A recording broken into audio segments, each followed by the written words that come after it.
হঠাৎ করে এত রাত্রে মেয়েকে নিয়ে বাবার বাড়ি চললাম। তো হ্যালো এভরিওয়ান, তোমরা সবাই কেমন আছো? আশা করি ভালো আছো, আমিও বেশ ভালো আছি। তো হঠাৎ করে কেন আমি এত রাত্রে বাবার বাড়িতে যাচ্ছি, তো চলো তোমাদের সাথে পুরো ঘটনাটা শেয়ার করছি। রাত্রে কোনো অটো পাইনি বলে বাস ধরে চলে আসলাম বাবার বাড়িতে। আর বাস থেকে নেমেই দেখি দাদা আমার জন্য দাঁড়িয়ে আছে। তো দাদার সাথে চলে আসলাম বাইকে করে বাড়িতে। আর এই যে দেখতে পাচ্ছ আমি বাড়িতে ঢুকে পড়েছি। আর এই যে বাড়িতে ঢুকেই দেখি দাদার মেয়ে দরজার সামনে দাঁড়িয়ে আছে।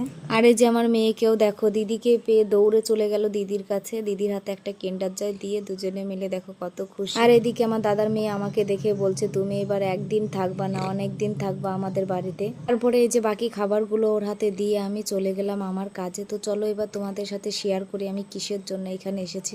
তো আমার বাবার বাড়ির প্রত্যেকের ডকুমেন্টস আমার কাছে ছিল, তো সেগুলো বাবার লাগবে বলে আমি সেগুলো দিতে এসেছি। আর তাছাড়াও আর একটা কাজ ছিল। তো তোমরা তো সবাই জানো আয়ুষ্মান কার্ডের ছবি তোলা হচ্ছে, আর আমার কোনো ডকুমেন্টস শ্বশুর বাড়িতে নেওয়া হয়নি বলে ওই কারণে এইখানে আসা। এইদিকে আবার কাকি বারবার করে ফোন করে বলছে তোদের বাড়ির সবার ছবি তোলা হয়ে গেছে, শুধু তোরটাই বাকি আছে। তো এদিকে দেখো আমার কাকির কাজগুলো আমার ভাই করে দিচ্ছে। আমার কাকি মোবাইল সম্বন্ধে অত কিছু বোঝে না, তো আমার কাজ কমপ্লিট। বা